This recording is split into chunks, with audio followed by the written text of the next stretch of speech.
Greetings, ladies and gentlemen, and welcome to this latest edition of Tales from Outer Space, where I take stories from across the internet and read them for your entertainment. This particular story is called Pest Control, written by AntiMoneySquandering. This is your best price, sir. You won't go any lower. Any lower, I won't be worth my time. Look, you and I both know that you can get a Grakian hunting weasel in here for a third of the price, and your problem will go away. For about as long as it takes you to get from here to the Loke Quadrant. You want this dealt with properly, you pay my fee. The mammoth alien sighed heavily, expelling a stream of hot air from nostrils either side of its wide face. Alt-Rents were the universal economic power, and they hadn't achieved that by parting with their units.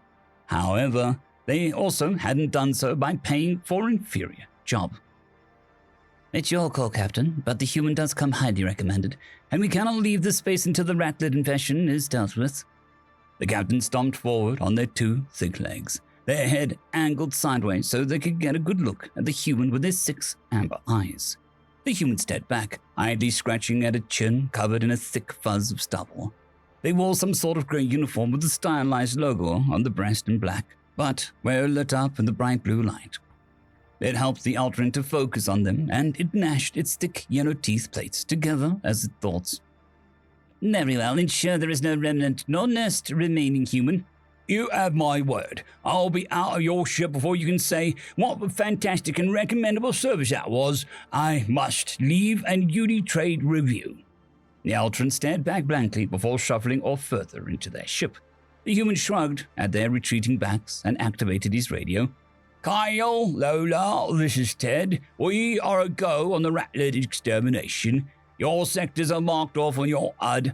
Happy hunting. Copy that, Chief. Looking forward to it, Chief.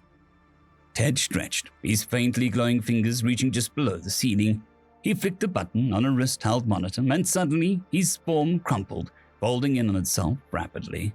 The hologram deactivated, as he was revealed to be barely as tall as the Altran's giant foot.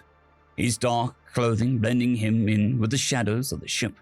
He checked his weapons, ensuring all were fully charged and his sling of grenades were easily accessible. Satisfied, he ran forward, vaulting up and into a small vent at the side of the wall. It was dark inside, barely any light from the outside corridor managing to permeate into the tunnel. He flicked his visor down over his face, the HUD flickering into life and superimposing a map over his vision. With a press, he activated night vision, and ahead of him was illuminated in a sickly green. Time to make a living, he whispered to himself, retrieving his rifle from his back and deactivating the safety. It hummed softly in his hands, like a purring cat, and he smiled beneath his visor. That smile turned to a frown when his small counter on his HUD ticked up by 3. You did say go, right, Chief? You and Kyle don't seem to be doing anything. Just my luck to give you the best sector, Lola, Ted sighed, beginning to stride down the vent. Luck ain't going nothing to do with it. Have the bonus ready, yeah? There's a new gun belt back on the station that I have my eye on. Before he could respond, the radio clicked off again, leaving him in silence. As he walked, he noted Carl's number also started to spin. Son of a... He broke into a half jog, gun aimed ahead of him, sweeping for any signs of hostiles. He passed 2 junctions, but the motion sensors on his wrist remained ostensibly inactive. More for something to do rather than actually needing it, he called up the fact dump on Rattlings. The monotone AI voice soon reading off information directly into his ear. Rattlings, or Kweinrek, in the dialect of their native planet, are omnivorous warm-blooded animals, comparable to our wolves. They hunt in packs, but are also keen scavengers. They are considered small vermin by many of the universe's larger sentients and often will build nests within their ships and domiciles. A pack of rattlings can easily overpower an unarmed human in defense or to consume. Their moss-green fur... His motion sensors suddenly beeped with 2 contacts dead ahead, and he swiftly lifted his rifle up as the 2 beasts came careening around the corner and into view. Aids them in camouflaging against the trees and flora of the whole world, though mutations have been noted as the species is spread throughout the known galaxy. The 2 charging towards Ted were of faded green, but with splotches of grey, which helped them partially against the metal of the vents. It did nothing against night vision, however, and he fired off 3-round bursts of hydrogen plasma into the nearest beast, sending it squealing into the ground as it burnt through the fur, flesh, and bone. The second ratling hesitated at the cry of its brethren, a mistake that allowed Ted to send a bolt directly into its skull, which burrowed through cleanly and left it a twitching heap on the floor. His HUD automatically marked the 2 corpses for their retrieval bots to harvest afterwards. He moved past them into a larger T-junction. He paused, looking left and right. If wounded or presented with a reason not to fight, ratlings will retreat to tend to their wounds or find easier prey. The nests can hold up to a dozen or so proper. All right, shut up, Attenbury. Planet's already dead. He switched off the audio just in time to see his motion sensor ping faintly again, to the right. He quickly made his way down the metal hallway, gaze half on the monitor as it continued to ping more and more aggressively. He turned another corner and skidded to a halt just before a 6-foot drop, scrabbling against the smooth metal walls to slow himself. Ahead of him was a large room made out of 4-way junction.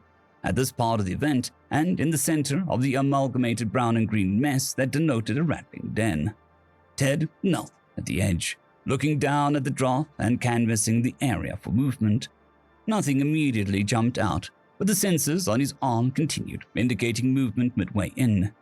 Judging the distance, he surmised this was within the nest itself and thought that he could detect a slight sway in some fur-covered portion of the den's wall.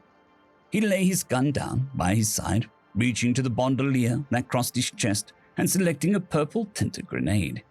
He hovered his finger over the primer, activating his HUD to aid the throw. Before he could activate the weapon, the arm he held it in began to beep incessantly, and he tilted it to see the monitor now awash with a wave of blinking dots. He looked around, bemused, and then up, to see a horde of ratlings swarm down from the ceiling and through tunnels they had managed to gnaw through metal. "They're coming out of the walls," Ted yelled in the radio sight. "They're coming out of the goddamn walls, yeah," Kyle answered exasperatedly, the sound of gunfire coming through his end. "Every time, Chief." Ted grinned, changing his arm so that the grenade was lofted straight up towards the ceiling instead of in towards the nest. It erupted with a blazing boom of ignited napalm that spread out to lick at the ceiling's edges and the scurrying feet that hung there. Before the agonizing screeching rung out, he had already primed 2 more. The first, another purple-coated grenade, he flung into the center where it stuck and ignited the nest. The rest he sent spinning halfway up into the room, activating his HUD so that the polarized and blackened out his vision. The flashbang hurled blinding a flame of aluminum particles, searing into the eyes of the unprepared ratlings. He cleared his HUD and picked his rifle back up, flicking it to full auto, and began to rain down a barrage on the beasts that still moved. He moved methodically, timing his shots and executing ratlings efficiently and swiftly. Eventually he paused to vent his gun of excess heat, gazing around at the room, now littered with burnt and still corpses. "Well, that fucking smells," he muttered, scanning the area of his HUD, working overtime to mark everything for disposal. He checked his number, noting a similar amount for both of his colleagues. He holstered the gun back onto his back, checking his map to see how deep in this nest was. Satisfied, he began to make his way back, moving slightly faster than he would normally to get away from the rancid odor. He turned the corridor, his boots echoing as he hurried along. He neared the T-junction where he was at earlier when he paused, slowing. He looked at his monitors, but it was silent, showing no sign of moving life forms in the vicinity. Still, he felt a raising of the hairs on the back of his neck that he couldn't ignore. He stopped completely, glancing back the way he came, his night vision back on, but revealing nothing. He looked to the junction, about to step forward, when a thought hit him and he jerked his head up to the ceiling. Clinging there like a fat, flightless bat was a huge ratling. Its fur scarred and nearly completely grey. It growled, a low, rasping noise that reverberated through the vent. The beast kicked off with the powerful back legs and sped towards him, its mouth wide open in a snarl of jagged fangs. Ted threw himself forward, low to the ground. He felt the bulk of the animal above him and felt its claws hook into the weapon on his back. It tore free, sending the gun sliding down across the metal floor. He scrambled to his feet as the rattling tried to slow its momentum and turned for a second leap. Before it could, he drew his sidearm, an oversized thing that still used convention kinetic ammunition. He squeezed off 2 massive slugs that thundered in the enclosed space, striking the animal square in the torso as it pounced. It shuddered in midair as the rounds hit it, but the weight of it carried it forward. Falling backwards, Ted managed to get off one more shot into its bulk before the rattling fell upon him. He lay there, waiting for its rending claws, but the creature breathed out a fetid breath and falling still. He struggled to catch his breath beneath the animal, his heart pumping before eventually managing to slide it enough to the side to get free. He looked over the giant beast next to him, his HUD marking it automatically as he wheezed out a cough. "Chief, you're right. Your vitals look a little over the top." Ted kept his radio muted for a moment, breathed deeply. "Just enjoying my work, kid. You all done?" "Yes, for this section. Lola finished hers earlier. Should we move up the ship?" Ted blinked, slowly getting to his feet and letting his hand rest on the still warm shoulder of the rattling. "Yeah, you guys go ahead. I'll catch up." He walked down to where his rifle lay, realizing that he still held the oversized pistol in a clenched fist. "I'm getting too old for this crap." End of story. Boomerwaffen, Severin Cerberus, Bushmaster 177, Henry the Red, Caspar Arnholtz, Cold War Boomerwaffen, Elijah Silvercross, Dragoon WRE, and Severin Cerberus. Thank you very much.